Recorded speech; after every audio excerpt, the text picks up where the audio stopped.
Alrighty. Sorry about that. Had a lot of other things I had to do, sadly. How's everybody doing today?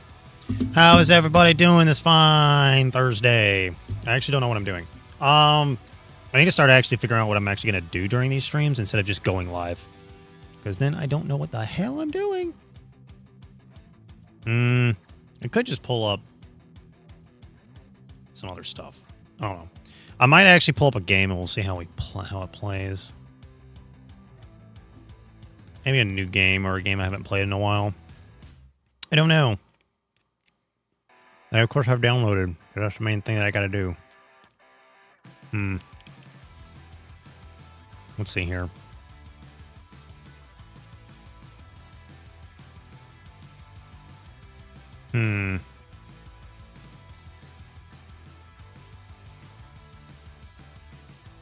Let's see here.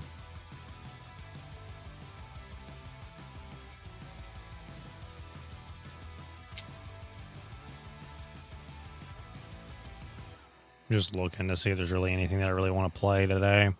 I don't think there really is, mainly because I had to work till fucking like 7:50 today, and that pissed me off because it doesn't take me until like 15 minutes to get home, and then I gotta take like 10 minutes to like unwind. So yeah, I was definitely not having it today. Today was a bad day for work. Very bad day at work. Let's see here.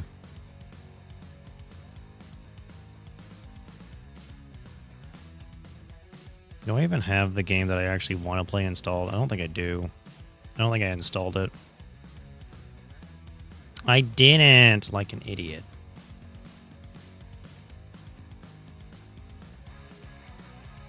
I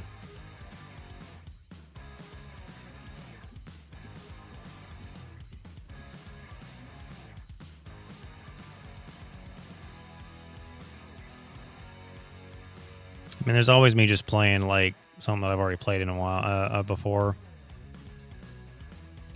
Of course, there's always that thing of, I have so many games, but yet nothing to play.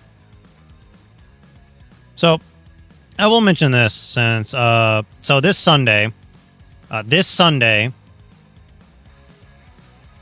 yeah, Sunday, we will be doing, Streamiversary happens that day. This is actually going on like right now, and I didn't realize it. But Streamiversary is that day, or an affiliate anniversary is on Sunday. Just going to mention that now. I believe ads should be disabled. I really hope they are, because if not, I'm going to be very, very angry. So yeah. Let me just double check some things real quick before I forget. Affiliate anniversary is going to be on the 28th. That is this Sunday. That is the next stream that is happening. So yes, that is happening this Sunday. Completely forgot about announcements, pretty much. Let's see. So there's that. Stream today probably will not be going that long. I don't know. But, yeah. So, I guess what I could actually do is I could actually do this, which is do this. Can I hide this? Probably not. Doesn't really matter anyway. Not like it's gonna matter. Okay. I kind of wish I could get a better desktop because I'm not really a big fan of this desktop. This desktop wallpaper. Kind of want a different one.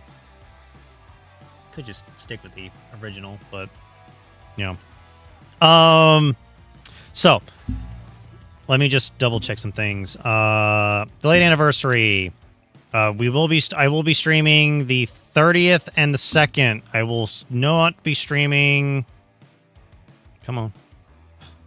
Go to the next month, please. I will be streaming the 28th, the 30th, the 2nd.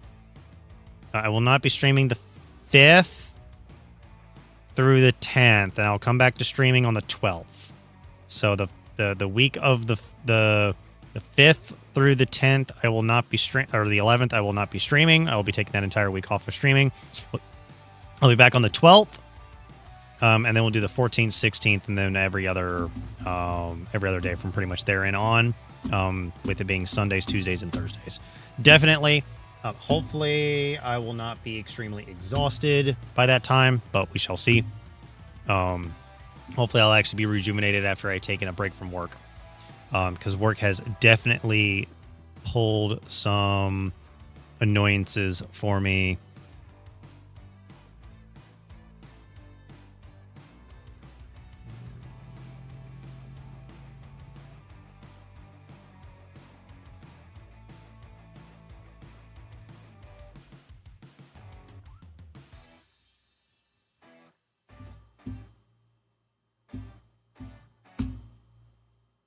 I'm also doing some things of like checking some things and all that other stuff. But yeah, I've been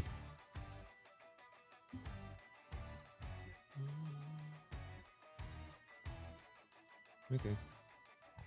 But I've been I've been GMing in a let me just double check something. I've been GMing in a homebrew world that a friend of mine made. I enjoy I actually enjoy GMing or DMing in it. I say GM because Game Master, we play Pathfinder First Edition, so Game Master is the official terming. Right now, the party has done a couple of things. They have... Let me just try to remember. Okay. They have escaped from an internment camp that they started in. They have... effectively escaped to a safe zone, finally. This all happened in about 3 sessions. 3 sessions, because I didn't do the thing of, like, we waited, and then we did some things, and then they had to figure out food and all that stuff, because I'm not a big fan of that kind of, like, survival aspect, besides they were in a desert, so if there's, like, just a chance that they just die, and I'm like, that's not fun. So I decided against, like, having them track food or anything like that for now, because I allowed them... I effectively just... GM secret. You can kind of just do whatever the hell you want. You don't have to let the dice decide anything. But I'm also playing in a game. I'm also playing in a couple of other games, and I'm playing in a game in the same world that happens way later. And one of the fights felt a little overtuned.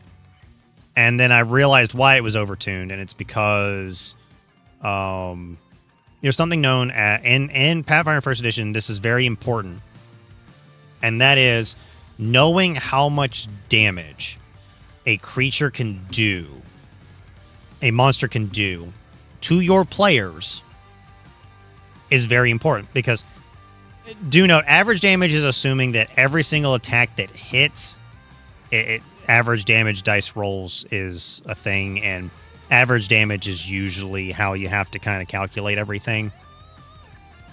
Because if you go by extremes, it's a bit different. But if you go by averages, it helps it balances it out a little bit. Which is just the main thing about Pathfinder First Edition, is that, yes, the game is old. It's based off of 3.5, which was in like 2005, I want to say. Actually, it's technically still based off of 3.0.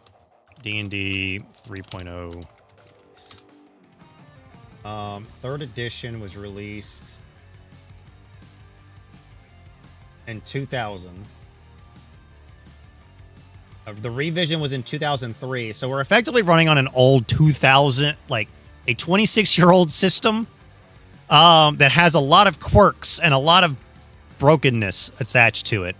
Do note, technically, Pathfinder First Edition didn't come out until, I think, 2008. I believe Pathfinder First Edition didn't come out until 2008.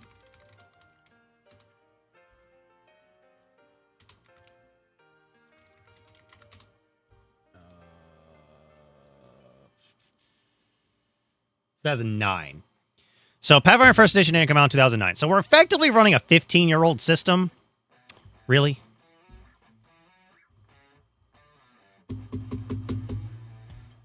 My VTube Studio app decided to crash. Okay, my face is actually back up and running. So there are quirks about it. I mean, the system is effectively has 10 years worth of content plus all the content from 3.5. So it's got 23 years of content attached to it. And that just doesn't mean anything. Like, there's also a whole bunch of third-party content that's out there, but I find third-party content to be a bit hit or miss. Not saying no wrong fun, but Pathfinder First Edition has a lot of weirdness that's associated with the system. Since it's based off of the original 3.5, effectively 3.0, the action economy is very different compared to, and the spellcasting system is very different than like what people are used to, which would be 5th edition's Dungeons and Dragons. There's no real there's no concentration in Pathfinder First Edition. Characters probably would be generally more powerful. Magic items are way more important in Pathfinder First Edition. Like, they actually have a whole, like, monsters are expecting players to have access to, by 20th level, have access to a couple of specific magic items. Which is, they're expecting to have a weapon that has a minimum of +5 to attack and damage, a belt or headband that increases their primary stat by 6, armor, +5 armor, at least a +5 armor, well, an armor that gives you up to like a +9 to AC, 8 to 9 to AC, a ring of protection +5, which is another additional 5 to your AC, a natural armor of +5 to another 5 to your AC. Like, the numbers get kind of crazy in Pathfinder First Edition. Like, I can tell you that, like, the DC, like, 5th edition's DC value, the lowest it can be is like 7 or 9. Technically, you can have a DC of 9. Pathfinder First Edition does not allow you to cast spells unless you have the stat in order to your stat has to equal 10 plus the spell's level in order to cast it. Which means you cannot cast cantrips or orisons if you do not have at least a minimum of 10 in one of the 3 mental stats. Such as, you need a 10 intelligence, a 10 charisma, or a 10 wisdom in order to cast cantrips, or orisons, or knacks, depending on what class you're playing. They all do the same thing. So there's that. There's also, meaning if you wanted to cast a 9th level spell, you needed a 19 in your starting stat, or in your casting stat. The casting stats can start, your primary stat can start at 20. Even with a point buy system, you can start it at 20. I mean, technically, I think you can do it in Pathfinder and 5th edition if you rolled stats. But you have to get an 18.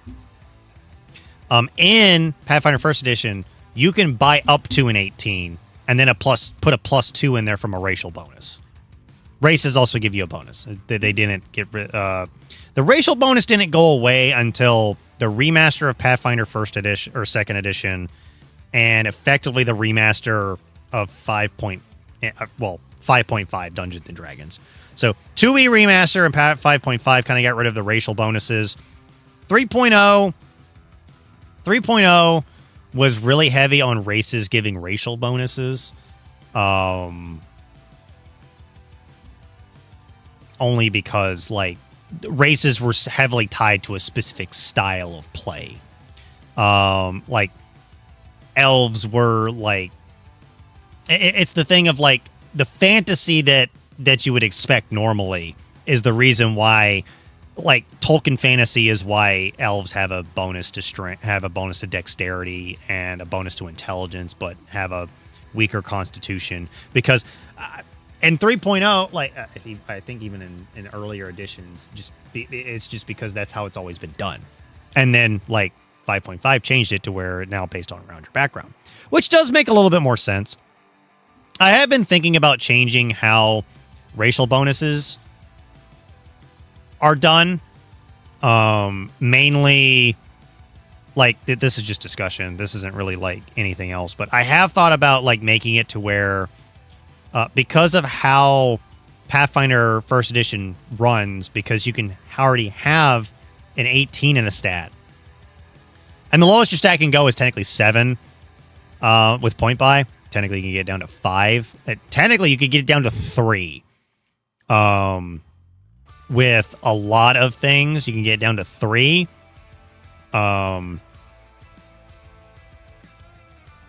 Depending on what race you play. Because some races actually had like a huge penalty to a certain stat. Like the Kobold. Kobold has a -4 to strength. So yeah. Like Kobolds were like meant to be weak and frail. That's just what they were. They were just weak and frail. They have like a -4 to strength and -2 to con and a +2 to dexterity. They were not technically quote unquote good races to play. They were kind of bad races to play. There really weren't any benefits to play a Kobold over playing like a human or anything like that. Kobold was actually like statistically the worst option to play. No matter what class you played, the Kobold was the worst class. Or the worst race. Race class combos were like heavy. Playing a strength-based Kobold was really hard because even starting with an 18 in the stat, you had a 14 in that stat, which means you're not really doing really good in strength on that one.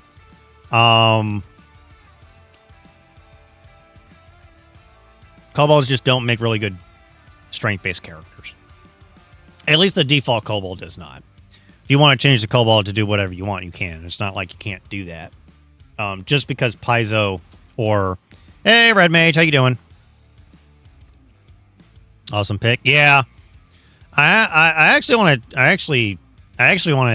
to change it because I'm not 100% certain. Some of it looks kind of weird, and that's like what's throwing me. Like this part, I think it might actually be AI generated, and that's what's throwing me off. I don't know. I just found it, and I'm like, I really want to change it out and actually get like a good wallpaper, but it's really hard to find a good wallpaper nowadays. But yeah, I'm just discussing some things about like Pathfinder First Edition. I guess I could just type some of this up while I'm doing it, so you guys can actually know what I'm doing. Actually, don't I have a notepad? I do. Good. Oh, yeah, new file. Okay. Actually, we don't even need this.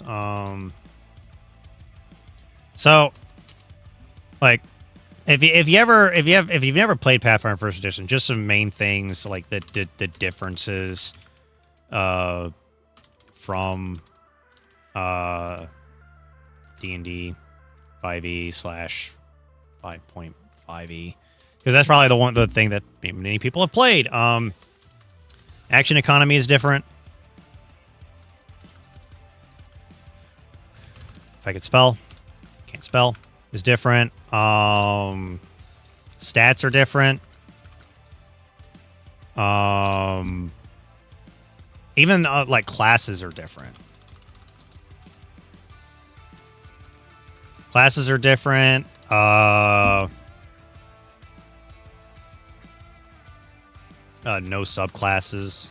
No subclass. There is technically... I think this is actually a... Oh, I know what this is. This is actually a code. Spells are different, too. Spells are different. Spell casting is different. So, we're going to go through each of these, and I'm going to discuss why these are different in a moment. I know some of you have probably played 5th edition or have played some Pathfinder First Edition. I have run some Pathfinder First Edition games for some people. But the action economy, everyone knows the general, like for D&D 5e, Little Pathfinder, yeah. So this is Pathfinder First Edition, not Second Edition. So do note that there is a difference, but even between first edition and second edition. Mainly, it's an like the way you can play in second edition. You can play the way in second edition in first edition. It's an optional rule set. D&D 5.5 has the action, move, and bonus action. Bonus action, and reaction, if I remember correctly. Those are all the action types, if I remember correctly, in D&D 5e. Actually, I'll also have to mention combat is different. Saves are different. I'm just remembering some things. Saves are different. Defenses are different. And I'll go through all of these when we get the chance. And PF 1E has the standard action. These are important. Standard action, the move action, the swift action, and then we get into some special cases. We have the full round action, and we have the immediate action. So, you may be wondering, okay, so these three sound very similar to action, move, and bonus action. Yes, but PF1E, this is why I say combat is different. Combat is different. This is technically a part of combat, but and D&D 5e, I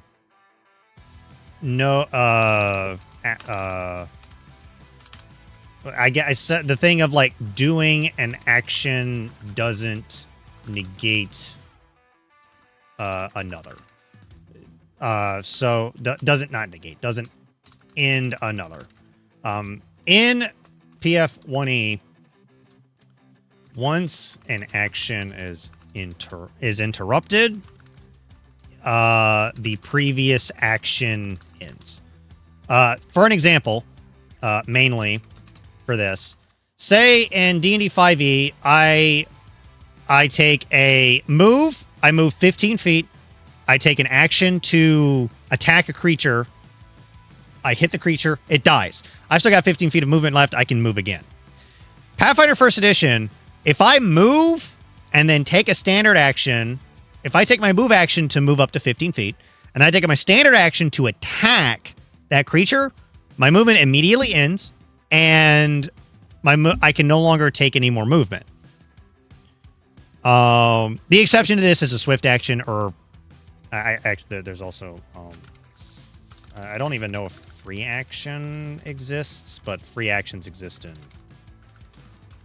PF1E. So I don't do free actions exist in 5e? I don't remember. Do free actions exist? Like you can do something for free without expending any movement or any economy whatsoever? I know quote unquote talking's a free action. But I don't remember. But these are all but there's also the thing of like, okay, at 5th level, a fighter, ranger, paladin, monk? Yeah, all the classes that get extra attack at their usual levels get an extra attack at 5th level. And as an action, you can use both of those attacks. I think there is, but as bonus action or a reaction. Not sure. But as you can see, this one, I do note, I actually did use the actual things here, and these are the actual terms for these. So, I misspelled action here. Somehow. Okay. Actually, I'm just looking at action so much that it's not looking right. So, this is important. Another example would be a character moves 5 feet, or a character. Oh, and there's also something known as the no action. That's important. There's a no action in PF1E. There's very few things that actually fall under the no action. I don't know if there's anything that falls in the D&D 5e's like no action or something like that, but there is a no action PF1E. Now, so yeah, so you can't like move, attack, and move again in Pathfinder First Edition, unlike you can in D&D 5th Edition or 5.5. But we're gonna get to some of these special actions in PF1E. So the reason why I also say combat is different is in D&D 5e we're gonna have these set up specifically like D&D 5e, a character with extra attack can make multiple attacks as an action. A character cannot make multiple attacks without without trying to like remember the wording here. Cannot make multiple attacks without using a full round action. So now you may be wondering, so how does a character even pull off a full round action in PF1E? Well, this goes back to 3.0. A full round action, and I'll go ahead and PF1E action costs. A standard action is, of course, a standard action. Costs a standard action. A move action costs a move action. And a swift action costs a swift action. So, a full round action costs your move and standard action. Costs both of those. Which means if you want to make a full round attack, which is what's considered to make let's take the full round attack action. So a full round action, which a full round attack is an action that a character can use if they have, and can only make a multiple attack if they have a base attack bonus of +6 or higher. Which means technically, like a rogue at some level gets 2 attacks. Oh my god! A rogue can sneak attack more than once in a turn in Pathfinder First Edition. Now, do note, crits are different. The crits are different. So that is how. Oh, and if you're wondering, the immediate action costs next round's swift action. That's very important. That's it. Do note, this is a rule that a lot of people forget about. The immediate action costs your next round, your next turn's swift action. So the immediate action costs your next turn's swift action. This is very important. Such as spells like Featherfall, which is an immediate action. If you wanted to use a swift action, you couldn't. Potions are standard actions to use. So I don't know if I want to really fall some of this under other things, but we'll go ahead and get away from the action economy. I know it's a lot. There's a lot to learn here. And we'll go ahead and get away from all of this here in a moment. So saves. Let's go ahead and discuss saves. D&D 5e. We're just going to do 5.5. Has six saves. Strength, dexterity. Did I spell it right? I did. Dexterity, Constitution. It's what? Intelligence, Wisdom. Intelligence, Wisdom, and Charisma.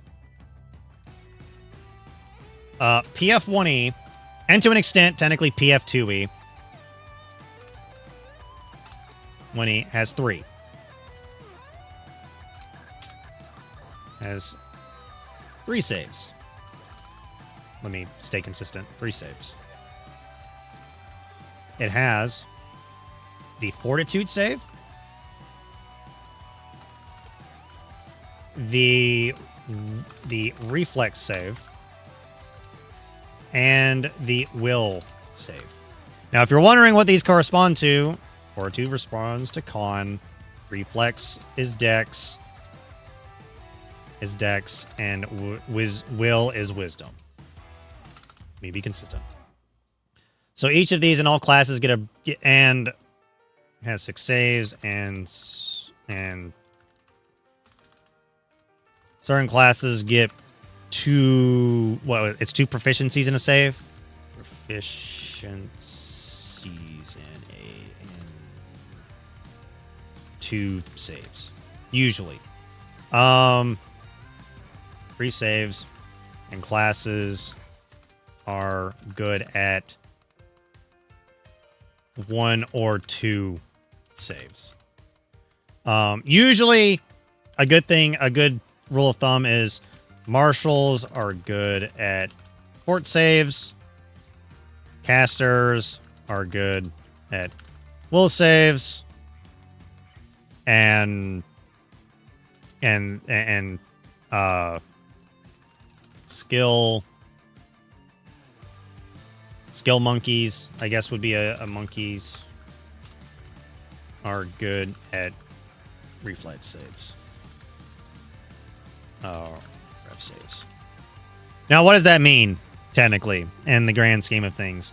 Being good at a save just means that you get a +2 at first level, and the bonus, the increase of that save increases faster. Every 2 levels you have in that class, you get a +1, effectively. So at level, I think it's at level 1, and at level 2 it goes up to 3, and then it goes up by 1/2. No, it's 2 plus half for every level beyond. So 3rd level, you'd have a +3, all that stuff. So defenses. D&D 5.5 has AC. It just has AC as a defense. AC and saves, I guess we can consider that. PF1E has AC. Touch AC. Flat-footed AC. Combat maneuver defense. And saves. Well, combat maneuver defense, and then there's also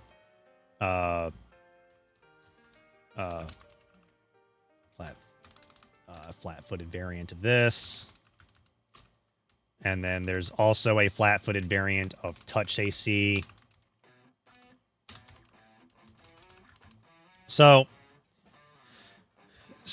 why does PF1E have so many different versions of saves? Well, that's because we have to also have different versions of AC. Well, that's because we have to go back to 3.0, and we also need to go to spell casting. Spells are different in the sense of spells in D&D 5e 5.5 use casting stat plus I think it's casting stat plus proficiency bonus. Proficiency bonus to hit, if I remember correctly. Spells in PF1E use strength or dexterity. Strength for melee spells, dexterity for range spells. Now, you may be wondering, you may be asking, But doesn't that mean that they have to hit AC all the time? Not really. Most spells in PF1E target touch AC. And AC armor class. Armor class includes all bonuses from armor, dexterity, max dexterity,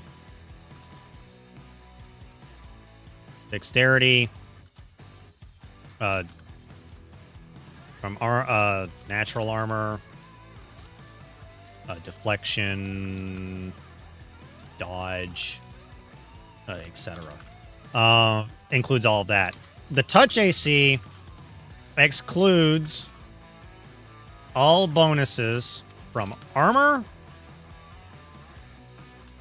shield. Oh, I forgot the shield.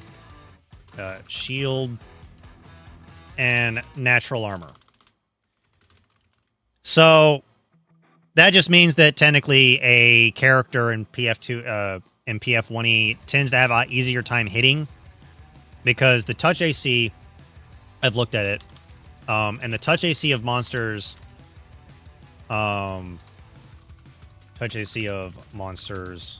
scales poorly. But there's also a reason for that. Let's go ahead and go to classes. Let's just go ahead and pick the 3 base classes that everyone knows about. We have the fighter, the rogue, the cleric. Oh, let's actually do this in alphabetical order. The cleric, fighter, rogue, wizard. Cleric. We're gonna do the PF1E version because I assume everybody knows the other version. D8 hit die. Bab. Plus 3/4. Now, per level. So, the cleric still has all the normal things of like the cleric can heal, can cast healing spells, gets domains, 2 domains, and what's known as channel energy. Heals or damages enemies. So, clerics actually have to pick up a feat. Turn undead is a feat in PF1E. Fighters get proficiency. Just the differences. Get proficiency. See, and all armor and shields, including a shield known as the tower, including tower shields, as well as proficiency in all simple and martial weapons. There is also a weapon type known as exotic that not all fighters are proficient with. Gains proficiency with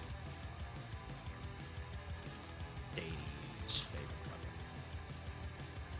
weapon. So these are just some of the differences. Rogue, sneak attack can happen only on flanked or flat-footed creatures.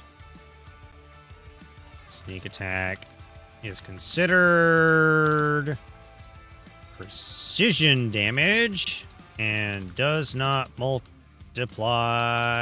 on a crit. But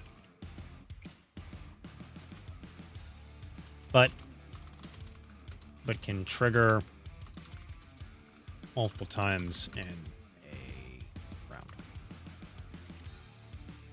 Wizard.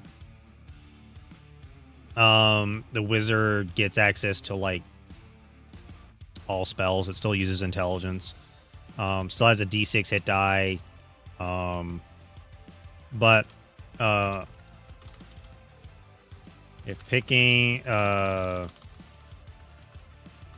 picks a specialization at first level, and must pick 2 opposition schools of magic. Unless you're a universalist. So, those are like some of the minor differences. But, for all of these, the main thing that really needs to be put home is that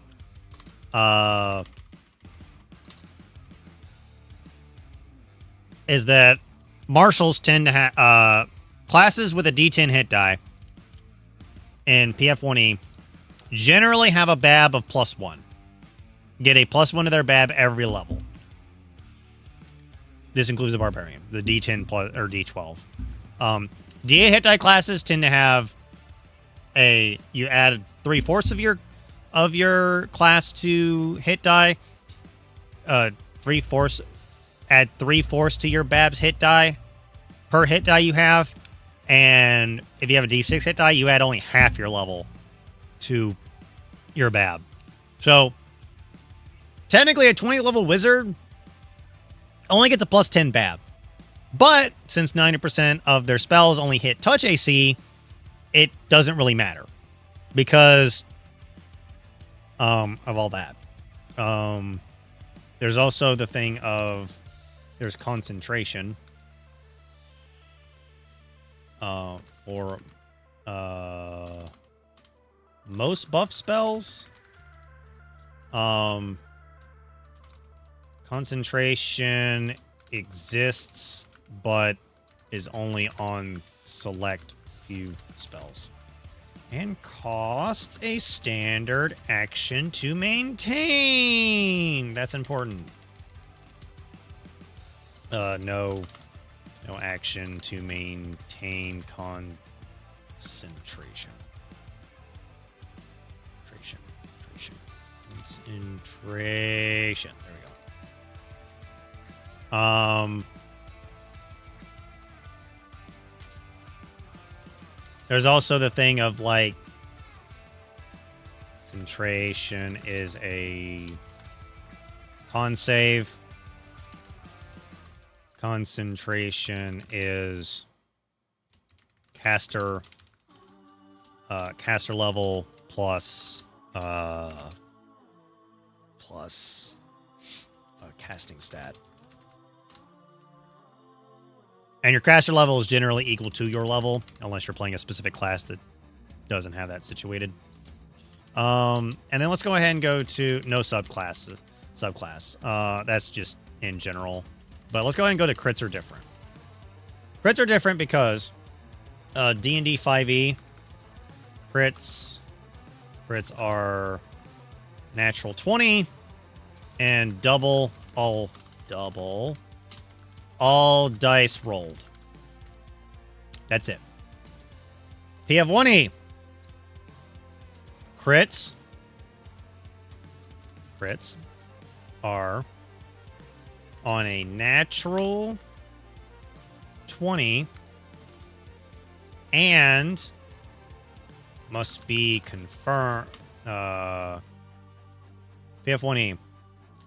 Natural 20 is a hit and must reroll to confirm.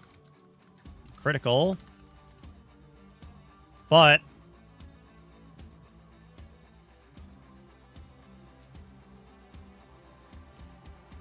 from the critical and is based on weapon used. So main thing is like their weapon used and only double weapon damage dice. And double weapon damage dice. And bonuses to damage from excluding certain types of damage. So, in PF1E, bonus critical damage excluded includes precision damage, such as sneak attack, extra damage dice from enchantments, such as flaming. So yeah, those are the main things that are excluded. But some weapons crit on a 19 or 18 on the die roll, or some weapons have a chance to crit on a roll of 18 or 19, 18, 19, or 20 as well. Some weapons have a chance to triple or quadruple, or a chance to do triple or quadruple damage on a crit. Most of these weapons only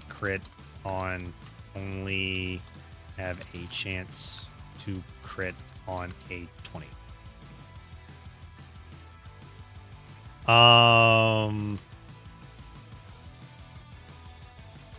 Most of these weapons are generally these weapons generally have a lower average lower damage die. But there are some weapons that do not follow these rules. These are just like general rules for Pathfinder First Edition. Alrighty. I'm gonna take a little bit of a break, and I'll be right back.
Alrighty. We are back. What was I discussing? Oh, right, crits. But yeah, well, actually, that's pretty much about it for most of the differences. There are some more nuanced differences between the systems. And yeah, it's a lot. It's like, what? You got what, 74 lines of just text. So yeah. It's a bit, there's a lot of differences between the two systems. I would say that technically for a starting out system, PF1E is not a good system to start out on. Only because, like, there are so many rules to, like, learn. I'm also eating dinner. That it gets a little convoluted. And I do mean convoluted. Mainly because of one small issue. And that mainly is this right here. Combat maneuver defense, there is one specific combat maneuver that is very much the most convoluted combat maneuver in the entire game. And it's known, it's the grapple rules. The grapple rules in PF1E are not straightforward at all. You effectively need a freaking flowchart in order to actually know how to actually even grapple in Pathfinder First Edition. 1E grapple chart. Like, let me just grab this grapple chart for you because, like, this is the, oh, son of a, can I not do this? Oh, I can't. Can I zoom in on this? Please?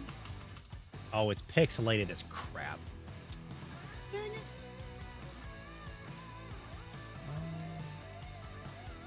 That's haunt. I need the Pathfinder grapple flow chart. Is it really that hard to give me the frickin' grapple flow chart? Okay.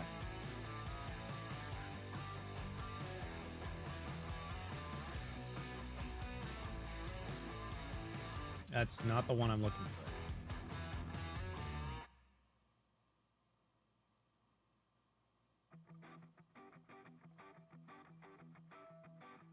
Well, there's the combat cheat sheet too.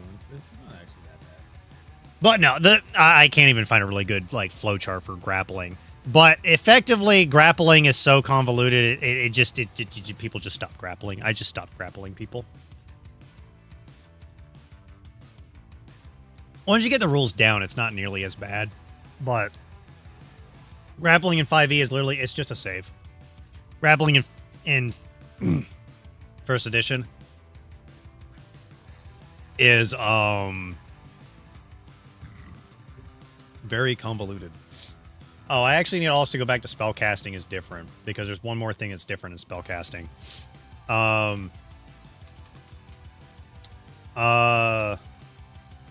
Spell slots exist for all classes. I could spell. Class is designated.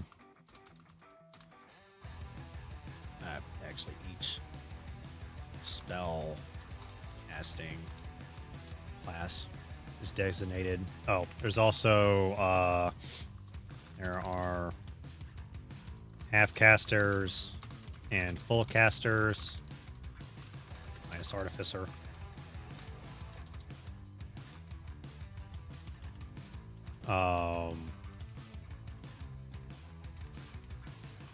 Designated as a preparatory caster or a spontaneous caster. Ooh, differences. As well as each class is designated as a full, 2/3, or 1/3 caster. So it's full caster, 9th level spells, half caster, plus cantrips, half caster, 5th level spells,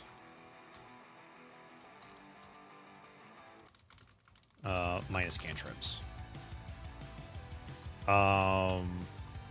Flowcaster, 9 level spells, plus cantrips, orisons, knacks, 2/3 caster, up to 6 level spells, plus cantrips, orisons, knacks, and then the 1/3 casters.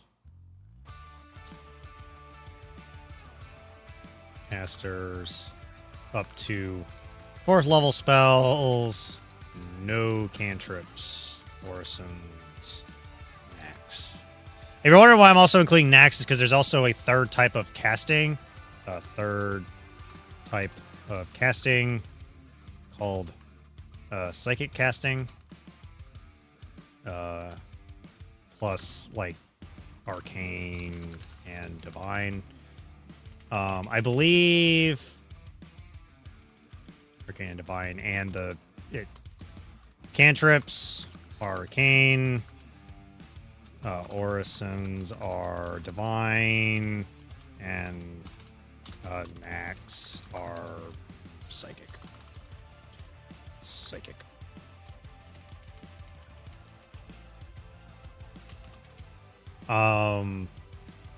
Instead of every class just being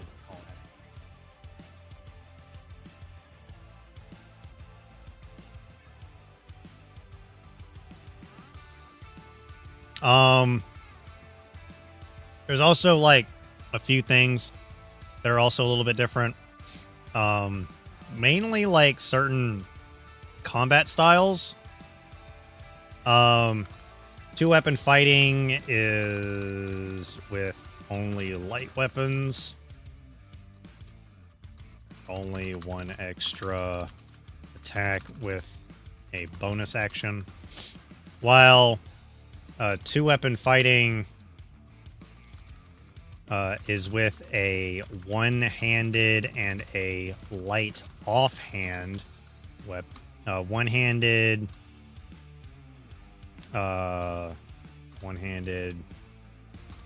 or light weapon in main hand, and a light weapon in offhand.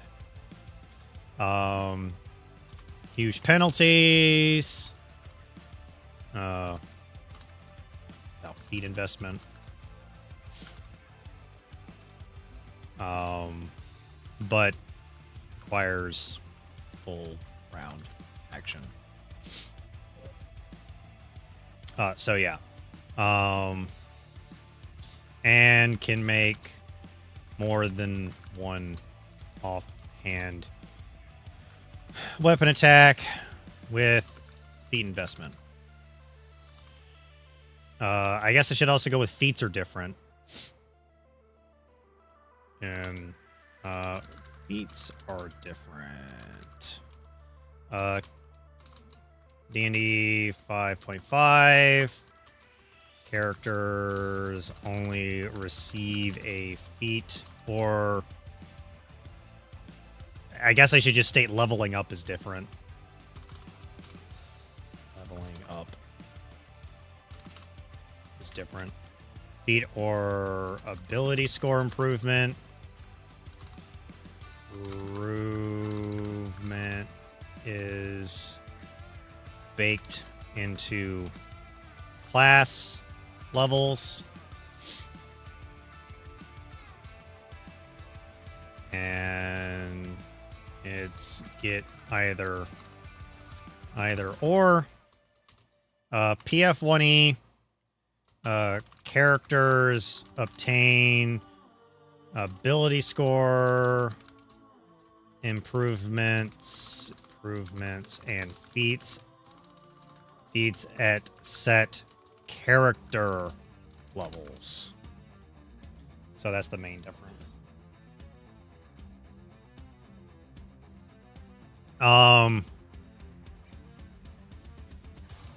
Classes typically only get 4 ability score improvements.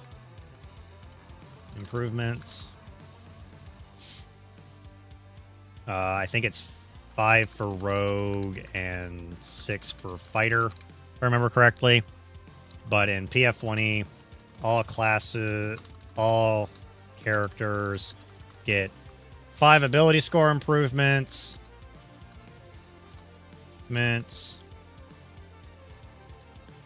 and 10 feats during character progression. Not including bonus feats from race or class. So that's the minimum, is 5 and 10. ASI gives +2 to a stat or +1 to 2 stats. Yeah. ASI gives only +1 to 1 stat. So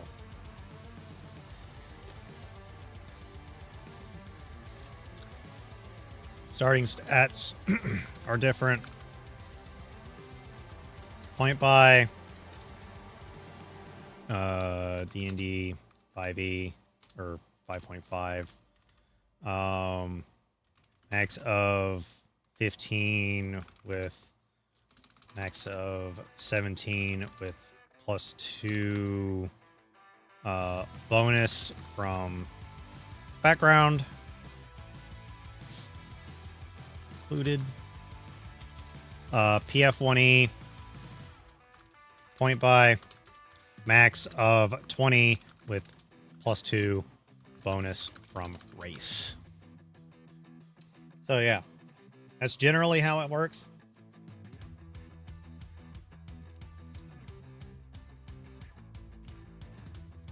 Oh, there's also some other things that are different. All spells share the same DC. DC is based on level of spell plus casting stat of +10. Same DC of 10 plus efficiency bonus plus casting stat. So, yeah.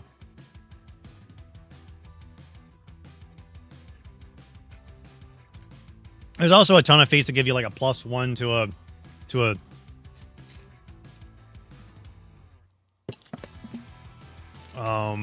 but yeah. The max numbers are also different. And I'm gonna just state this, like max numbers without buffs are different. Let's go with AC specifically. AC in D&D 5e 5.5, I think caps out before buffs. Do note this is before buffs, not including any styles or anything like that. This is just including items. Is 21 is what, +3 full plate, which gives what, 21 AC, and then we add a +3 shield, which gives us an additional +5 to AC, which gives us a total of 26 to AC, if I remember correctly. PF1E, we get +5 full plate, +5 tower shield, +5 natural armor, amulet of natural armor, plus I'm about to +5 ring of protection. I think that's everything that really gives bonuses. Oh, plus, let's say +1 from Dex mod. which in total gives us also we gotta add 10. So this gives us 15. No, hang on. Just adding up. Okay, 15, 20, 21. Tower Shield gives a +4, +9, +13. So I gotta do this right. Full plate gives a +9 armor bonus. +5 full plate gives a +14 armor bonus, which makes us 24. Tower Shields have a base +4. +5, which is 9, which gives us 33. Add 10, 43, 44. 54. AC. Do note, that number is... Do note, that's just to AC. It's like technically only like 16 touch AC. So we don't really have a really high touch AC.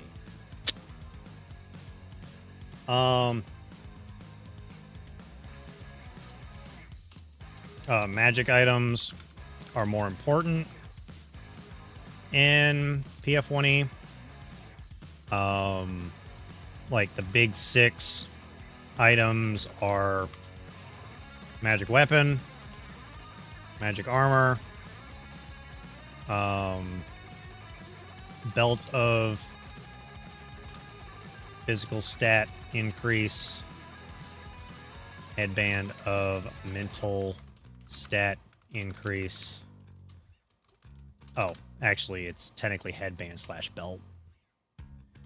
It's the headband / belt of stat increase.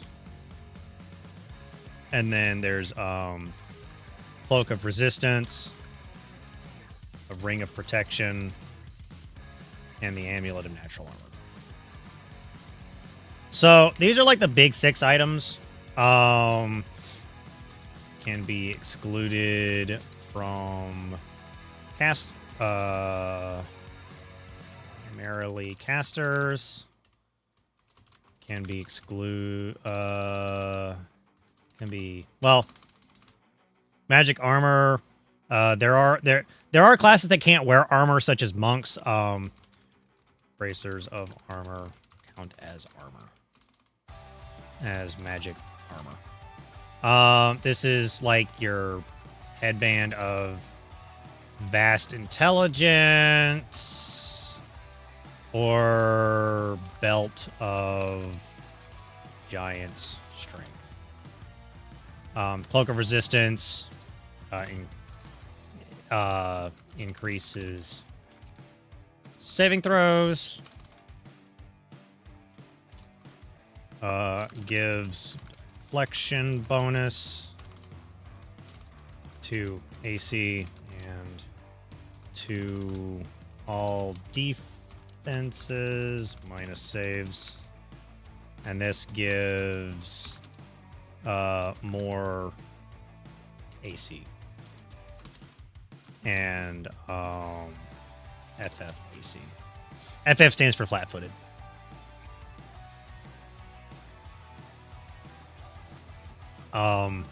So yeah. Did I do the math right? 10, 20 plus 5 full plate, which is 9 plus 5. Tower shield is 4 plus 5. So 13, 23. Yeah, I did the math right. So this is like the minimum AC. This is the minimum AC of like a level 4 or level 20 character.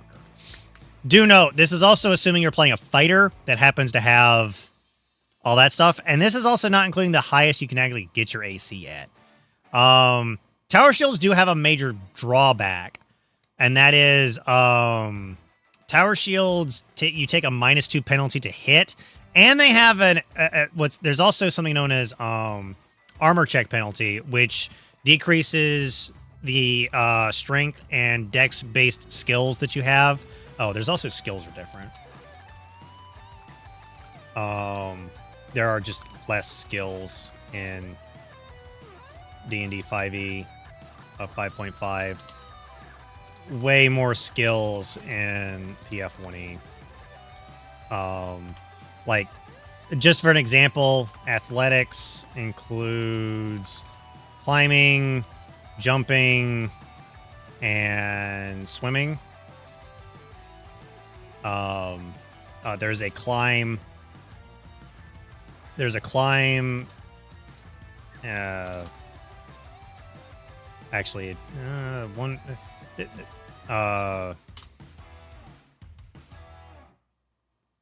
There's also some skills are tool proficiencies, such as these tools. While in PF1E, disable device requires thieves tools and train thieves tools to use.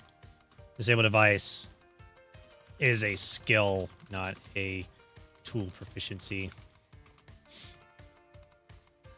There's also, like, I think the alchemy set.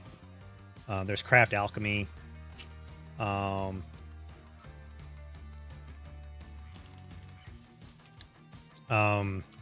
craft items in PF1E, including magic items. Rules on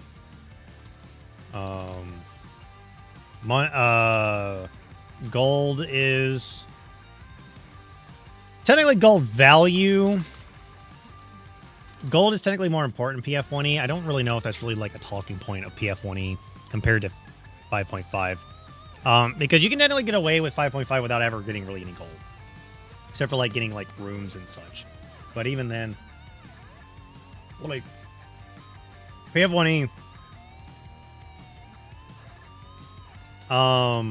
there's a lot of stuff. Hang on. In PF1E, there are magic items that increase your stats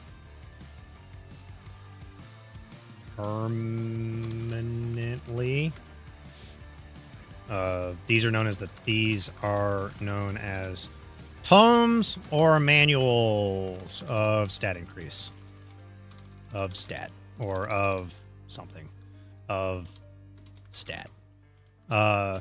Tomes increase mental stats, while manuals increase physical stats. So yeah. Max stats. Maximum in a stat is 20 or 24 if you are a level 20 barbarian. I don't know if it's actually changed. Max stat in PF1E is 36.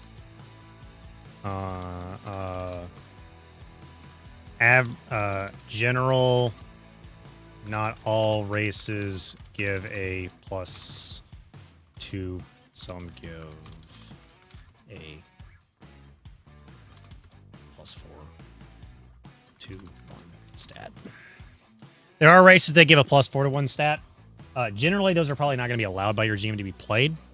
So I'm just going to go ahead and say that now. There's one race that's definitely never really allowed, and it's known as the Drow Noble.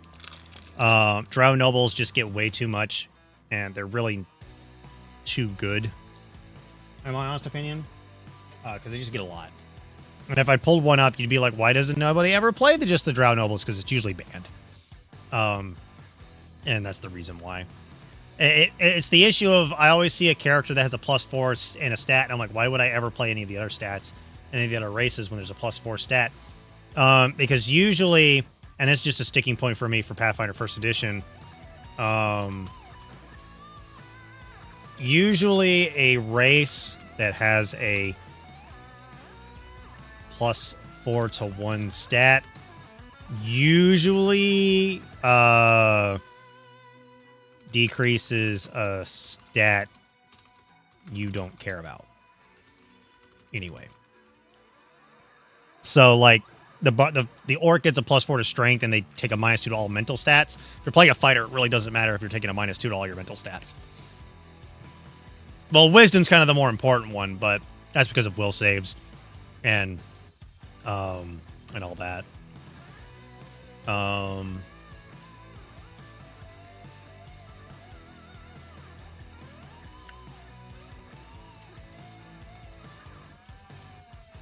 Spells generally require a fort, reflex, or will save, and or require a melee or ranged touch attack. There are a few spells that do a combat maneuver or hit or make a ranged attack.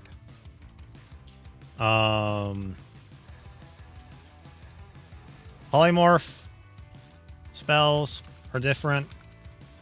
Polymorph. Let's do polymorph / wild shape.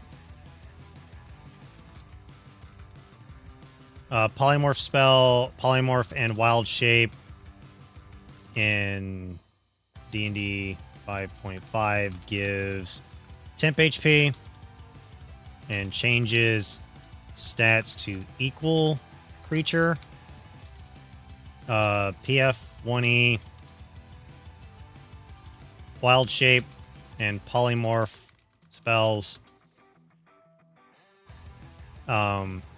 increase stats. Increase / decrease stats.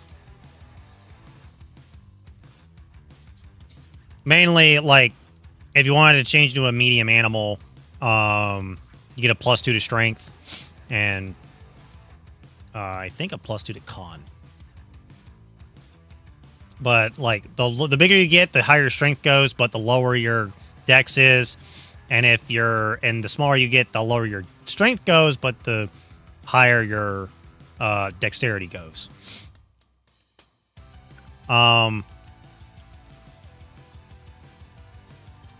Most polymorph spells are personal. Only polymorph is used to change a creature's shape.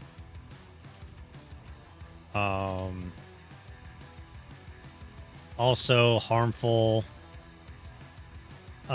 poly such as baleful polymorph requires a fort and will save.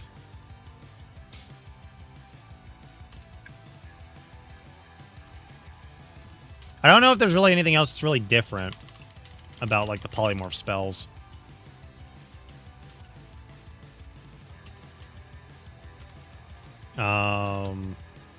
But yeah, that's really all I can really think of off the top of my head on, like, what are some of the differences between, like, D&D 5e.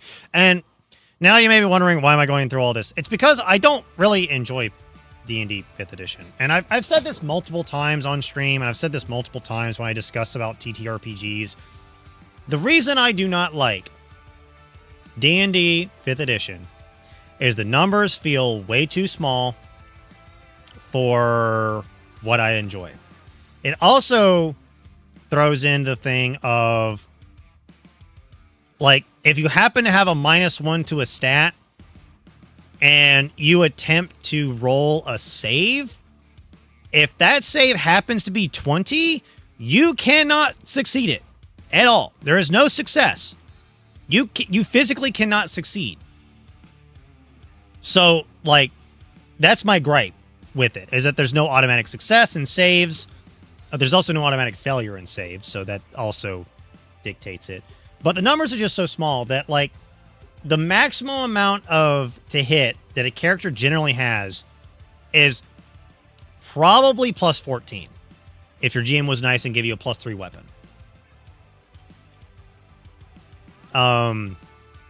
There's also technically bows use strength instead of dexterity. Crossbows don't get a bonus to your dex in order to damage. All melee weapons use your strength for damage. So, like, there are a lot of things that, like, Pathfinder First Edition has that's I would say are slightly more, like, realistic than anything else. Spells generally don't get to increase your casting stat on damage, and you don't use your casting stat in order to hit things. Carrying capacity is also very different. Heavy armor always weighs you down unless you're playing a fighter or a dwarf. And a very specific fighter in that, but generally a fighter or a dwarf are not encumbered. A higher level fighter is not encumbered in heavy armor, but a dwarf is always gonna move at 20 feet no matter what in armor. There's no minimum strength requirement. Sucks to be a paladin who wears full plate and wields a shield and is stuck in heavy armor and you're stuck at 20-foot movement speed. But if you're playing a dwarf, it didn't really matter. Paladins still use charisma in Pathfinder First Edition.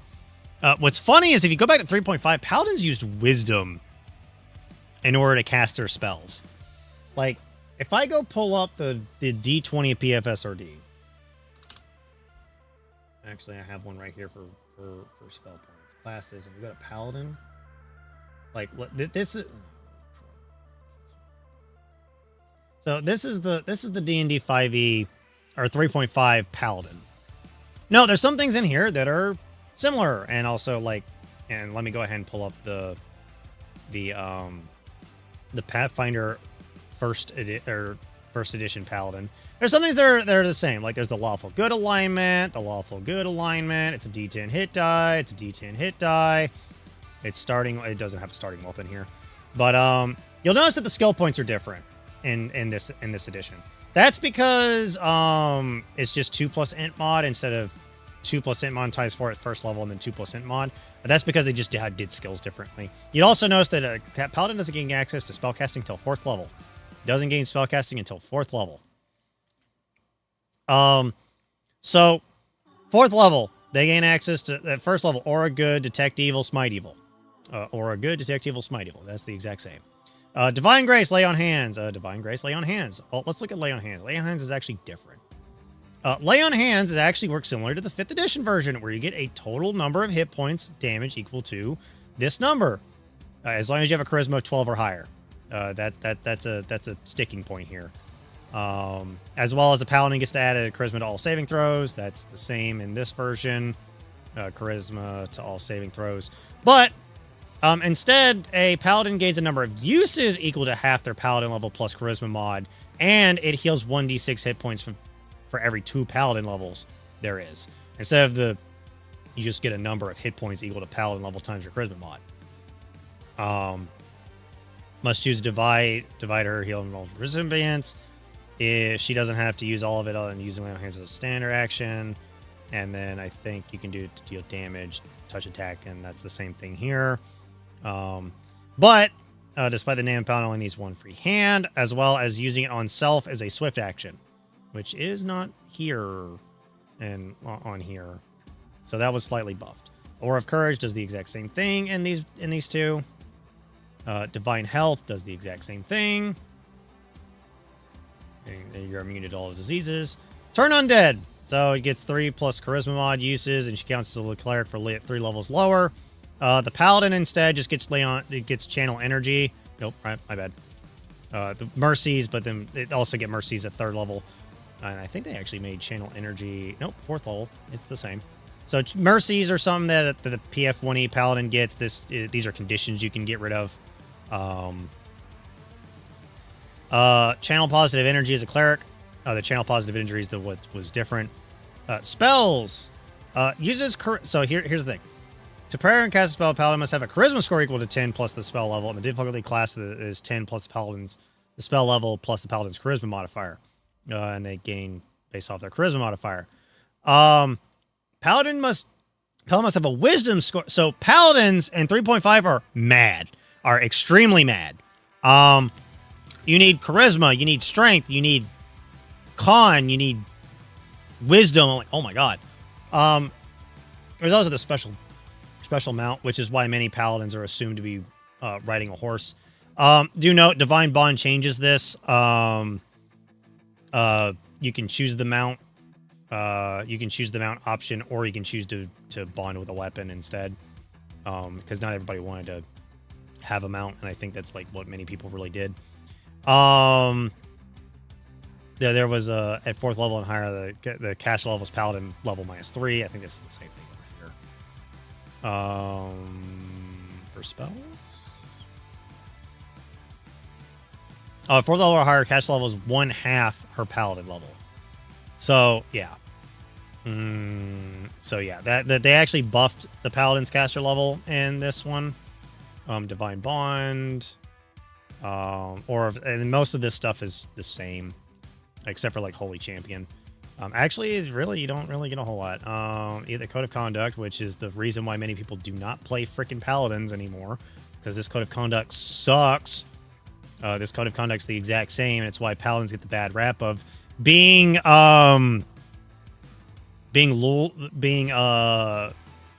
lawful stupid.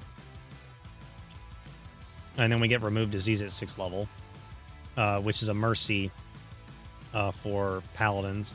But a Paladin also gets a whole bunch of other stuff that they get immune to, and they get Holy Champion, which gives them DR10 Evil and all this other good stuff. Like, all that other good stuff. As well as, yeah, I mean, mercies are like, you can get rid of fatigue, shaken, sickened, dazed. If you wonder what the dazed condition is, it's a nasty condition. It's one of the nastiest conditions in the game. Diseases on here. There's confusion.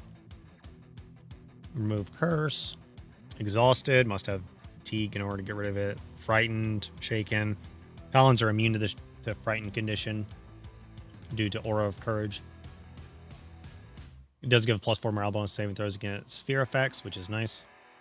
And then I think you can even you can even get regenerate. But you need the injured one, which gives fast healing, which is actually a really good thing. It's a passive healing that just equals your half your paladin level, which is a lot of healing in the long run. Could save you on some lay on hands if you absolutely needed to. Do note it only works on lay on hands; it doesn't work on the channel energy function. Sadly. But the channel energy version does work like a cleric equal to paladin uses or levels or effective care level for channeling positive energy. It's charisma-based ability. I mean, it uses 2 uses of lay on hands here. And if we go to the cleric, you'll notice that the cleric has something else. They have the channel energy, and if we go to cleric on the other one, cleric just gets turn or rebuke undead. What did rebuke undead do again?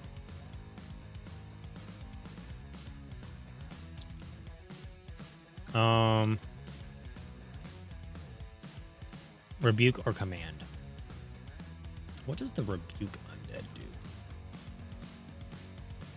do? Rebuke. Cows in awe. Huh. Neat. So yeah, there's actually just channel energy, which is you either channel positive or negative energy. You do not get access to the turn or rebuke undead feature, but there is a difference. There are feats for turn undead. So turn undead, you must channel positive energy, make undead flee, which is the same thing, and then there's command undead, which is the same thing. It allows you to control undead, which I think the evil cleric has the command undead feature, which is the same. But yeah. Here's the 2-weapon fighting rules, if you're wondering. So yeah, 2-weapon fighting feat with a light hand weapon. You actually want to do it this way because it's the lowest penalty. A -2/-2 is actually really good. There's also a whole feat chain for 2-weapon fighting, which is it's a special attack, which allows you to attack with a light-handed weapon in your main hand and an offhand weapon. Double weapons are really good. Thrown weapons are different. And there's also the shield bash attacks. So there's actually a lot of stuff in 3.0 that was pulled over from into 5th edition. I mean, look, just these are just the feats that you can take, and there's a lot of them. Like there's a lot, and this is just Archives of Nessus. This isn't including any third party feats. And many of them have prerequisites. Many of them don't. Like Acrobatic doesn't have a prerequisite. This is the prerequisite section. And as you can see, some of these require other feats like Deadly Aim and Ranged Trip, as well as a base attack bonus. And a weapon train class feature with a ranged weapon. I believe there's a way to get over this part. This is effectively a fighter-only feat. Heal 5 ranks. So you actually need ranks in a heal skill and a skill in order to get some feats. You need a minimum ability score to get into some feats. You need specific racial abilities or like faction appropriateness for some specific abilities. You need to be a specific race for some feats. You need to have a specific class feature and a specific level in a specific class to get some things. Yeah, I mean fighter weapon feats are notorious for this. There's the Gripply one. There's Sylph, which is a race. Android, Kasatha, Lashanto, and Traxian Triaxian are all races. As you can see, you also need these are feats. Craft magic arms and armor and craft wondrous items are both feats that you can take. You must have a specific caster level. Caster level is just any, like here's a caster level. You need to have any level in a class that has a caster level. You need to at least have a caster level first, which means if you're playing a paladin or ranger, you can't take this until 5th level. Horse, I think this, I don't know what this prerequisite horse. I think this is only for horses. Yeah, this is only for horses. I don't know why you would ever take this feat. Unless you're playing a horse. There's some that requires you to not have a specific class feature, such as grit. There is a thing known as a gunslinger. There's a few of these amateur classes. Panache class feature, which is swashbuckler, and then there's investigator, which is Ant 13, 1 rank and at least 1 knowledge skill, no levels in the class. The inspiration class feature, which is an investigator thing. Trap sense / danger sense is what the new ability is called. Ambush sense is kind of nice. There's when you need to be a kobold. And so, yeah, there's actually some things where you actually need to be a kobold in order to take some of these feats. And I'll go ahead and just show you what I mean by how races get a bonus to specific things. We just go to the core races. We'll just go to the dwarf. A dwarf gets a +2 con, a +2 wisdom, and a -2 to charisma. The elf gets a +2 to dex, +2 to int, -2 to con. Gnome is a -2 to strength, +2 to con, and a +2 to charisma. Halfling is -2 to strength, +2 to dex, +2 to charisma. And then the other three that I didn't pick were half elf, half orc, and human. All of them think the same thing. They get a +2 racial bonus to any one ability score. They so wish. So yeah. There's that. There's also other races. There's the ASMR, which is a rare one that actually just gets +2 to 2 stats, wisdom and charisma. They also get alternatives, but we won't go there. There's Catfolk, which is technically Tabaxi, but they don't. But they get a -2 to wisdom. There's changelings, which are not the same as changelings. These are hagborn. On Galarian or Pathfinder First Edition, the lore is that they're hag children. They're children of hags. So yeah, they're children of hags. There's the Dampier, which is the half vampire or half human or mortal, as it would be stated. And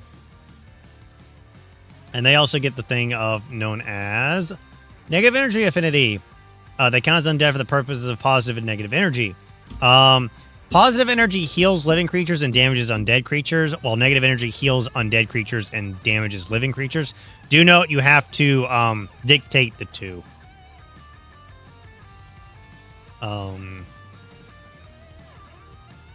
So yeah. There's also goblins, which is the first of the actual race that gets a +4 to dex, -2 to 2 stats. And these were actually available to be played because Paizo loves goblins. Like, Paizo loves goblins so much that, like, the goblin became a core race in Pathfinder 2nd Edition. Like, the goblin is a core race in Pathfinder 1st and 2nd Edition.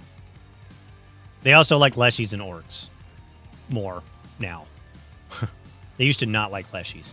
There actually still is a Leshy version. There is still a Leshy. There's the Vine Leshy, which is available. There are some races in here that I don't think have actually, like, popped up in 2nd Edition yet. The main ones being, like, I don't think the Wei Yang, the Vishkanya, and the Venara, and Undine, Sylph, Suli. Like, some of these just don't exist anymore, because I think they either just, they got lumped into one race or not. I don't really remember. Let's see here. Oh yeah, the Wang Yang and the Venara are still here. Although I think they got changed. Nope. Oh, the Wavarin got changed. That's what it was. Vishkanya, are they still in here? There's the Venara. Are the Vishkanya now? Oh, no, the Vishkanya is still here. Okay. Undine, I think, is now not... I think it's now a versatile heritage. I think Undine's now a versatile heritage. They might be lumped under... No, they're one of these. So Sylph, Suli, Undine, and Oreed and Ifrit are now lumped under... Wait. There's Gonzi. Wait, there's Gonzi. But there's Nephilim.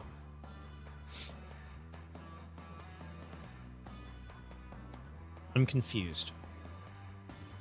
I thought Gonzi would have been thrown under the Nephilim flag. Because...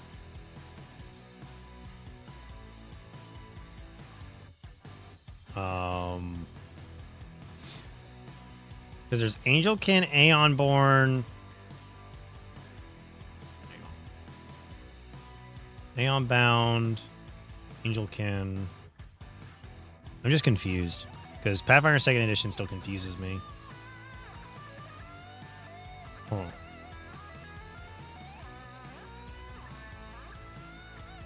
Grimspawn, which is demons.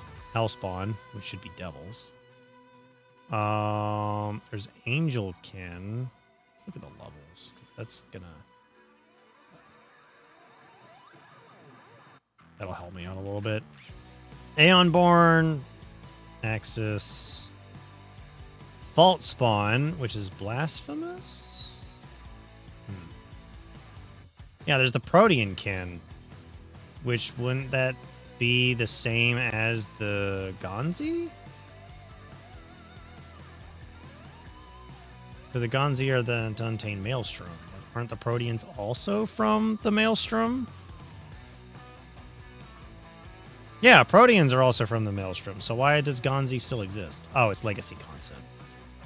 That's why it's still legacy content. Which means technically they're lumped under Nephilim now, sadly. think Ufri is still also technically legacy content.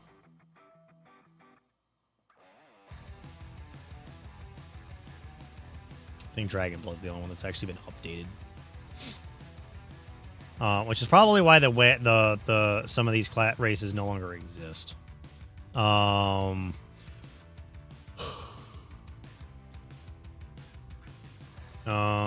go back to Ancestries.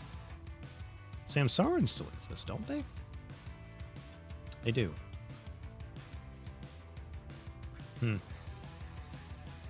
Interesting. Yeah, actually, you can also play a Minotaur. And I think Minotaur are large-sized by default.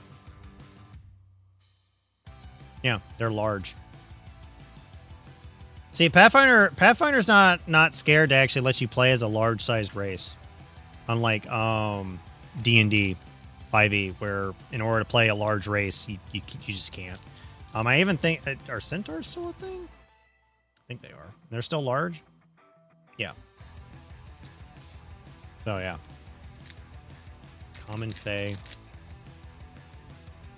Are they now Fae? Are centaurs now Fae? Is that what it is? No, they're beast, centaur, humanoid.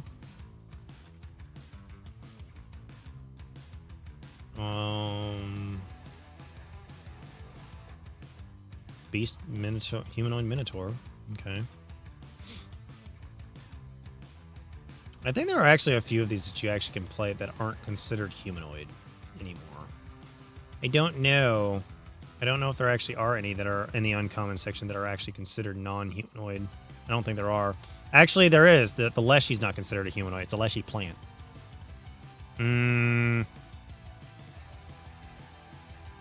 Humanoid.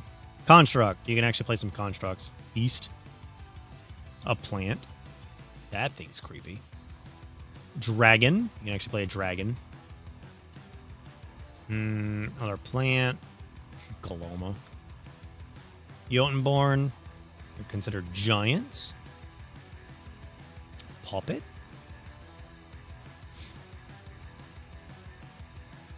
You can actually play an undead skeleton if you wanted to. Play a fae.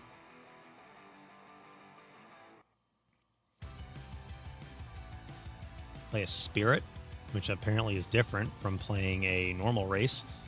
I think you can actually play a fae, and it's yeah, the Gathlian are fae. Gathlians are fae. I don't even know if the Gathlians actually still exist in second edition. They may have been cut due to are they actually versatile heritages? And that's I missed it. No, they're not a versatile heritage. I do not know.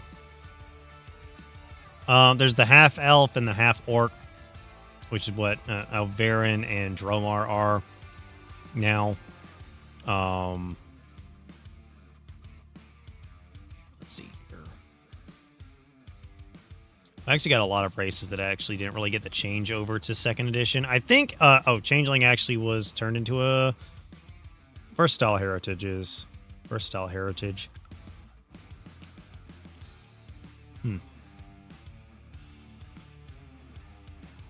Hunger Seed. Interesting. But yeah. I believe the Hobgoblin is actually still available. It might not... Oh, there it is.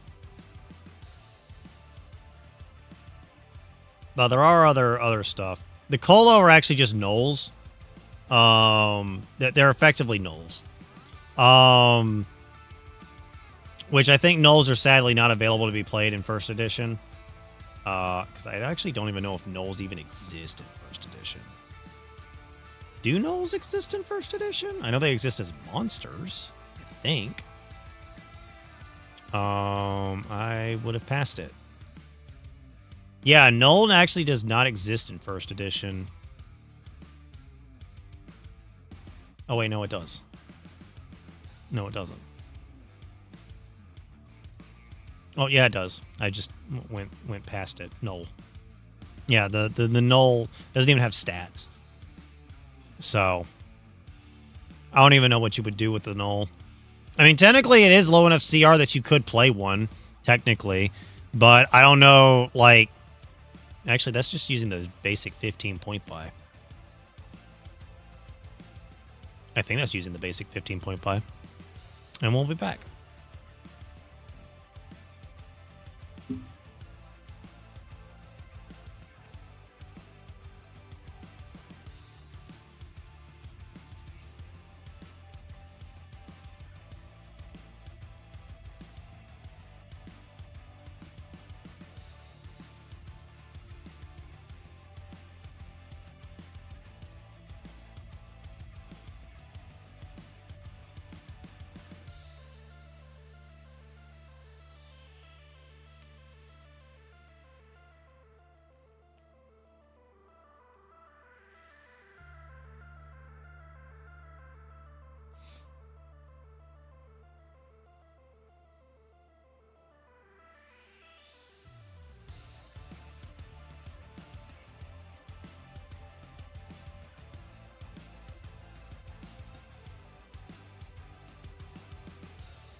Alrighty. We are back. Well, yeah. But yeah, it's also the same thing as the reason why I think it's known as the Apoc. I think they're known as... Actually, are they known as servants of Rovagog? Is it servant of Rovagog, or is it like spawn of Rovagog? It's probably spawn of Rovagog. Spawn of Rovagog! Which is also like these creatures that are very, very powerful. The Holy Fist. It's a magical beast. Yeah, and they also go to colossal size, which is a 5x5 square. And they're immune to a lot of shit. There's also this thing known as DR and regen, which don't exist. And as you can tell, numbers go burr. Numbers are high. If you know what regen, if you want to know what regen does, it effectively just gets this many hit points back every turn. That's what regeneration does. Fasting does the same thing, except regeneration allows a creature to come back even if they die. A good example of this is the troll. Like the thing of like trolls are weak to fire is because of D&D. Where's the troll? Oh, are they giant? Is it giant, comma troll?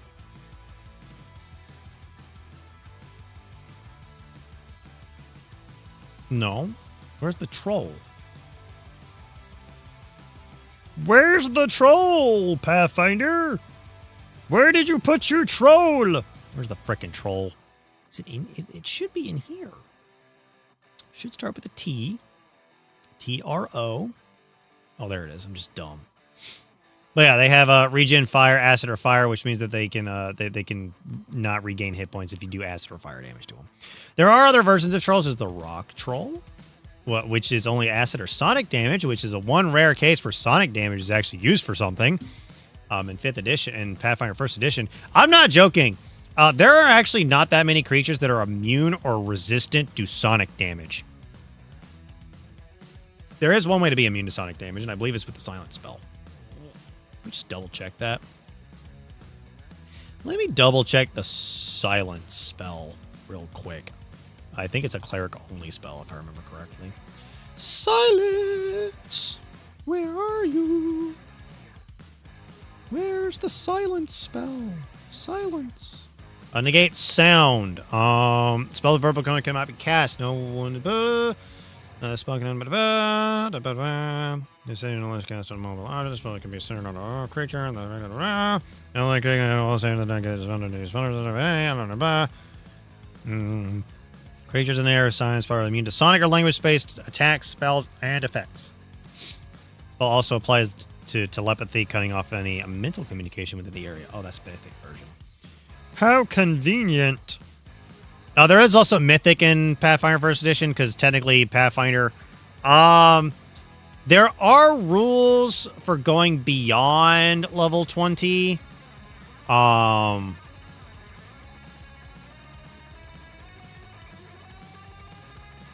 actually don't know if it's in the basic rulebooks. It might be in the GM's guide. Is in the GM's guide. Player characters? Is there anything about like advanced characters going beyond level 20? Where's the beyond level 20 section? They're like beyond. There's usually a beyond level 20. I thought it was in the core rulebook. Is it in the Game Master section of the core rulebook, and that's where I missed it? Game. Beyond level 20.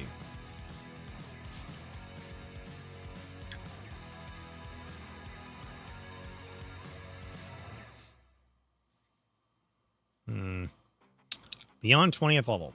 It's in the core rulebook. Oh, it's ending the campaign.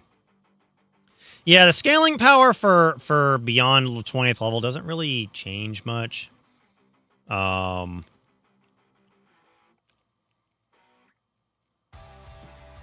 If I actually did do this, I probably would just say you have to multi-class. But yeah, scaling kind of breaks when you go beyond level 20.